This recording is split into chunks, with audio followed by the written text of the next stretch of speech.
ನಮಸ್ಕಾರ. ಎಲ್ಲರೂ ಹೇಗಿದ್ದೀರಾ? ಎಲ್ಲರೂ ಆರಾಮಾಗಿದ್ದೀರಾ ಅಂತ ಭಾವಿಸ್ತಾ ಇದ್ದೀನಿ. ನಾನು ಸಹ ಆರಾಮಾಗಿದ್ದೀನಿ. ಸ್ನೇಹಿತರೆ, ಇನ್ನೇನು ಮಳೆಗಾಲ ಶುರು ಆಗ್ತಾ ಇದೆ. ಈ ಮಳೆಗಾಲದಲ್ಲಿ ಏನಾದರೂ ಸ್ನ್ಯಾಕ್ಸ್ ಬೇಕು ಅನಿಸುತ್ತಲ್ವ? ಹಾಗೆ ಉತ್ತರ ಕರ್ನಾಟಕ ಭಾಗದಲ್ಲಿ ಮಾಡುವಂತಹ ಗಿರಿಮಿಟ್ಟ ಯಂತ್ರಕ್ಕೂ ಅದನ್ನು ಮಾಡ್ತಾ ಇದ್ರೇ ಬಾಯಲ್ಲಿ ನೀರು ಬರುತ್ತೆ. ಅಷ್ಟು ರುಚಿಯಾಗಿರುತ್ತೆ ಅದು ಗಿರಿಮಿಟ್ಟ. ದಾವಣಗೆರೆ ಸೈಡು ಮಾಡ್ತಾರೆ. ಹಾಗೆ ಉತ್ತರ ಕರ್ನಾಟಕ ಭಾಗದಲ್ಲಿ ಸುತ್ತಮುತ್ತ ಹಳ್ಳಿಯಲ್ಲಂತೂ ಇದು ಫೇಮಸ್ ಆಗಿಬಿಟ್ಟಿದೆ.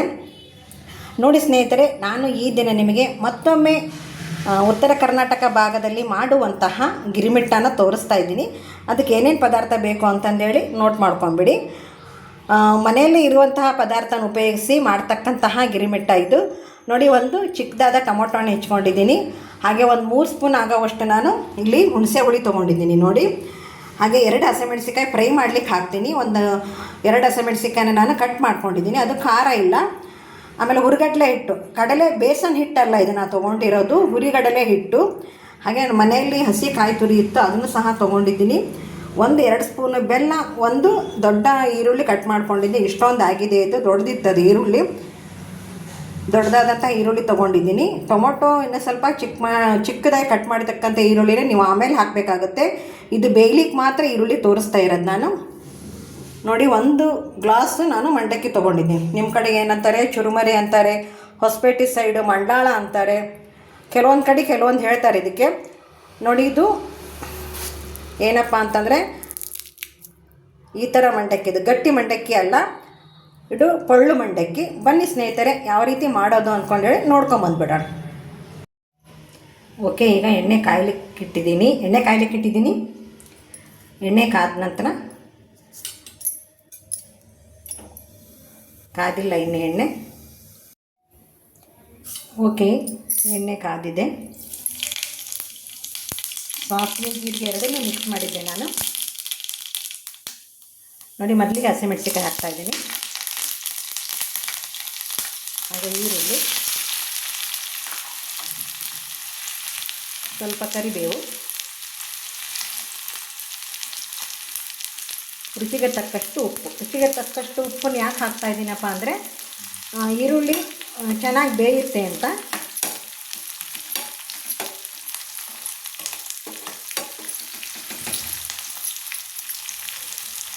ಈ ಮಳೆಗಾಲದಲ್ಲಿ ಸಂಜೆ ಟೈಮು ಏನಾದರೂ ತಿನ್ನಬೇಕು ಅನ್ನಿಸ್ತಾ ಏನು ಅನಿಸುತ್ತೆ, ಮಂಡಕ್ಕಿ ಮಾತ್ರ ನೆನಪು ಬರೋದು. ಈ ಅವಲಕ್ಕಿ, ಉಪ್ಪಿಟ್ಟು ಈ ಥರ ಏನೂ ನೆನಪು ಬರಲ್ಲ. ಮಂಡಕ್ಕಿ ಬಜ್ಜಿ, ಆಮೇಲೆ ಮಿರ್ಚಿ ಬಜ್ಜಿ ಅಂತೀರಲ್ಲ ನೀವು, ಅದು ನೆನಪು ಬರುತ್ತೆ. ನಾವು ಈ ಕಡೆ ಸೈಡೆಲ್ಲ ಮೆಣಸಿನ್ಕಾಯಿ ಅಂತೀವಿ, ಅದು ಮಾತ್ರ ನೆನಪು ಬರೋದು. ಏನು ಎಣ್ಣೆ ಕರಿದ ಐಟಮ್ಸ್ ಇರುತ್ತಲ್ಲ, ಅದಷ್ಟೇ ನೆನಪಿಗೆ ಬರೋದು. ಈ ಒಂದು ಗಿರಿಮಿಟ್ಟನ ಒಮ್ಮೆ ಟ್ರೈ ಮಾಡಿ ನೋಡಿ. ಹಾಗೆ ನಾನು ಸಾಯಂಕಾಲ ಇವತ್ತು ವಿಡಿಯೋ ಹಾಕಿದ್ದೀನಲ್ಲ, ನೆಕ್ಸ್ಟ್ ಇನ್ನೊಂದು ವಿಡಿಯೋದಲ್ಲಿ ಗ್ಯಾಸ್ ಬಳಸೋದೇ ಇನ್ನೊಂದು ಥರ ಗಿರಿಮಿಟ್ಟ ಮಾಡೋದು ತೋರಿಸ್ತೀನಿ ನಾನು. ಅದನ್ನು ಸಹ ಟ್ರೈ ಮಾಡಿ. ಯಾಕಂದರೆ ಒಂದೊಂದು ಸಲ ಅರ್ಜೆಂಟ್ ಇರ್ತಾರೆ, ದುಡಿಯೋಕ್ಕೆ ಹೋಗೋ ಗಂಡು ಮಕ್ಳು ಏನಾಗ್ತೈತೆ ಅಂದರೆ ಅರ್ಜೆಂಟ್ ಇರುತ್ತೆ. ಗ್ಯಾಸ್ ಹಚ್ಚಬೇಕು, ಎಣ್ಣೆ ಕಾಯಬೇಕು, ಈರುಳ್ಳಿ ಬೇಯಬೇಕು, ಇವೆಲ್ಲ ಪ್ರಾಬ್ಲಮ್ ಇರೋಲ್ಲ. ಗ್ಯಾಸ್ ಹಚ್ತಾನೆ ಈರುಳ್ಳಿ ಮಾಡೋದನ್ನು ಹೇಗೆ ಅಂತಂದೇಳಿ ನಾನು ಇನ್ನೊಂದು ವಿಡಿಯೋದಲ್ಲಿ ತೋರಿಸ್ತೀನಿ. ನೋಡಿ, ಈರುಳ್ಳಿನ ಸ್ವಲ್ಪ ಟ್ರಾನ್ಸ್ಪರೆಂಟ್ ಆಗಬೇಕದು, ತೀರಾ ಮೆತ್ತಗೆ ಬೇಯೋಂಥ ಅಗತ್ಯ ಇಲ್ಲ. ಸ್ವಲ್ಪ ಟ್ರಾನ್ಸ್ಪರೆಂಟ್ ಆದರೆ ಸಾಕು.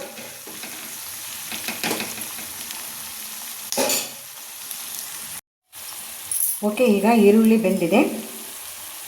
ನೆಕ್ಸ್ಟ್ ಏನಪ್ಪ ಅಂತಂದರೆ ಸ್ವಲ್ಪ ಖಾರದ ಪುಡಿ ಉಪಯೋಗಿಸ್ಬೇಕಾಗತ್ತೆ ನೀವು. ಯಾಕಂದರೆ ಖಾರವಾಗಿದ್ರೇ ಇದು ಮಂಡಕ್ಕಿ ಚೆನ್ನಾಗೆ. ಯಾಕಪ್ಪ ಗಾಡಿ ಒಳಗೆ ಅಷ್ಟೊಂದು ಟೇಸ್ಟ್ ಇರುತ್ತೆ ಮಂಡಕ್ಕಿ ಅಂತಂದರೆ ಅರಿಶಿನ ಹಾಕ್ತಾಯಿದ್ದೀನಿ. ಅವ್ರು ನೋಡಿ ಗರಂ ಮಸಾಲೆ ಉಪಯೋಗಿಸ್ತಾರೆ. ಗರಂ ಮಸಾಲೆ ಉಪಯೋಗಿಸೋದ್ರಿಂದ ಅಷ್ಟೇ ಪರಿಮಳ ಇರುತ್ತೆ. ಈಗ ಇದನ್ನ ಒಂದು ಸಲ ನಾನು ಕೈ ಹಾಕ್ಬಿಡ್ತೀನಿ. ನೋಡಿ, ಹಸಿಮೆಣಸಿಕಾಯಿ ಖಾರ ಇದ್ದರೆ ಓಕೆ. ನಾನು ಹಾಕಿರೋ ಹಸಿಮೆಣಸಿಕಾಯಿ ಖಾರ ಇಲ್ಲ, ಅದಕ್ಕೋಸ್ಕರ ನಾನೇನು ಮಾಡಿದೆ ಅಂತಂದರೆ ಖಾರ ಪುಡಿ ಹಾಕಲೇಬೇಕು. ನೀವು ಹಸಿಮೆಣಸಿಕಾಯಿ ಬೇಕಿದ್ರೆ ಒಂದನ್ನು ಮಾತ್ರ ಕಟ್ ಮಾಡಿ ಹಾಕ್ಬೋದು, ವಿನಃ ಖಾರ ಪುಡಿ ಹಾಕಿದ್ರೇ ಅದು ಟೇಸ್ಟ್ ಬರೋದು. ನೋಡಿ, ಅದೆಲ್ಲ ಐಟಮು ಒಂದು ಸಲ ಈ ರೀತಿ ಕುದಿಬೇಕಾಗತ್ತೆ. ಈರುಳ್ಳಿಗೆಲ್ಲ ಹತ್ತಬೇಕಲ್ವ, ಅದಕ್ಕೆ. ಈಗ ಕುದ್ದಾಗಿದೆ ನೋಡಿ. ಈಗ ನಾನು ಹುಣಸೆ ರಸ ತೊಗೊಂಡಿದ್ದೆಲ್ಲ ಹುಣಸೆ ರಸ ಹಾಕ್ತಾಯಿದ್ದೀನಿ.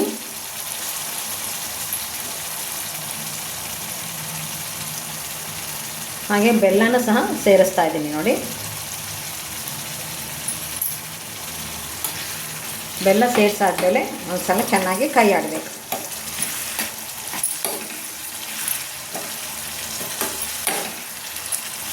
ಇಷ್ಟೇ ಆದರೆ ಸಾಲದು ಇದಕ್ಕೆ. ಇದು ಕುದ್ದು ಸಣ್ಣ ಉರಿಯಲ್ಲೇ ಇಟ್ಕೊಳ್ಳಿ. ಕುದ್ದಾದಮೇಲೆ ಸೈಡಿಗೆಲ್ಲ ಎಣ್ಣೆ ಬರಬೇಕು, ಆವಾಗಲೇ ಇದು ಬೆಲ್ಲ ಮುಗಿದಿದೆ, ಅದು ಗೊಜ್ಜು ಏನು ಮಂಡಕ್ಕಿ ಕಲಿಸ್ತಿರಲ್ಲ ಗೊಜ್ಜು ಅದು ರೆಡಿಯಾಗಿದೆ ಅಂತ ಅರ್ಥ. ಕುದಿಲಿಕ್ಕೆ ಬಿಟ್ಬಿಡೋಣ. ನೋಡಿ ಈ ರೀತಿ ಕುದೀತಾ ಇದೆ. ಕೊನೆಗೆ ನಾನು 2 ಹಸಿಮೆಣಸಿನಕಾಯಿ ಕಟ್ ಮಾಡಿ ಇಟ್ಕೊಂಡಿದ್ನೆಲ್ಲ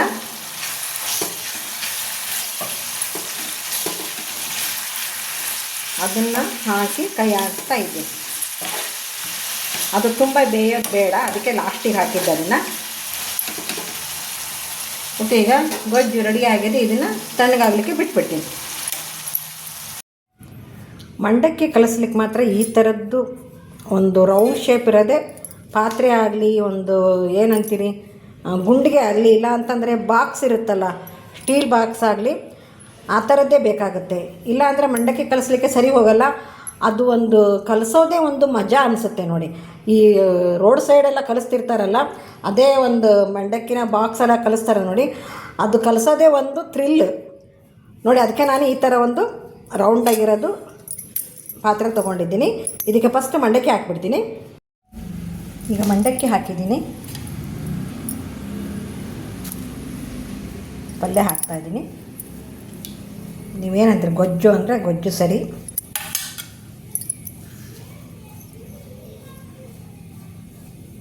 ಒಂದು ಸ್ವಲ್ಪ ಟೊಮೊಟೊ,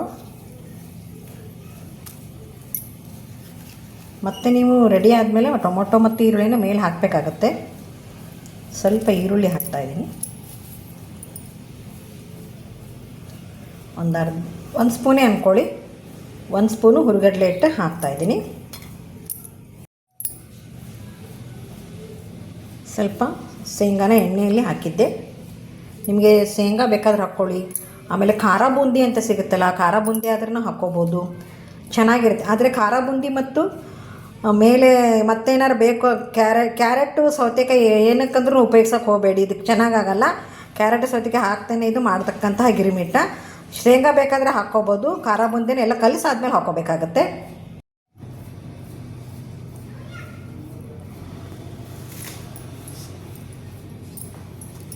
ನೀವು ಎಲ್ಲ ಪದಾರ್ಥನ ಹಾಕಿ ನೋಡಿ, ಇದೇ ರೀತಿಯೇ ಚೆನ್ನಾಗಿ ಕೈ ಆಡಬೇಕು. ಇದನ್ನು ನಾನು ಕೈ ಆಡ್ತಾ ಇದ್ದೀನಿ ನೋಡಿ, ಬಿಟ್ಟು ಬಿಡೋದಂಗೆ ಒಂದು ಸ್ವಲ್ಪ ಎಲ್ಲ ಮಂಡಕ್ಕಿಗೂ ಅದು ಹೊಂದ್ಕೋಬೇಕು ನೋಡಿ. ಎಷ್ಟು ಚೆನ್ನಾಗಿ ಘಮ ಅಂತಂದೇಳಿ ಪರಿಮಳ ಬರ್ತಾಯಿದೆ ಅಂತಂದೇಳಿ. ಓಕೆ ಸ್ನೇಹಿತರೆ, ಈಗ ಬನ್ನಿ ಸರ್ವ್ ಮಾಡಿಬಿಡೋಣ. ಸರ್ವ್ ಮಾಡೋಕ್ಕೂ ಮೊದಲು ನೀವು ಇನ್ನೂ ಸ್ವಲ್ಪ ಹುರಿಗಡಲೆ ಹಿಟ್ಟನ್ನು ಹಾಕಬೇಕಾಗುತ್ತೆ. ಹುರಿಗಡ್ಡೆ ಹಿಟ್ಟು ಮೊದಲೂ ಹಾಕಬೇಕು, ಆಮೇಲೂ ಹಾಕಬೇಕು. ಮೊದಲು ಕಲಿಸುವಾಗ ಒಂದು ಸ್ವಲ್ಪ ಹಾಕಿರಿ,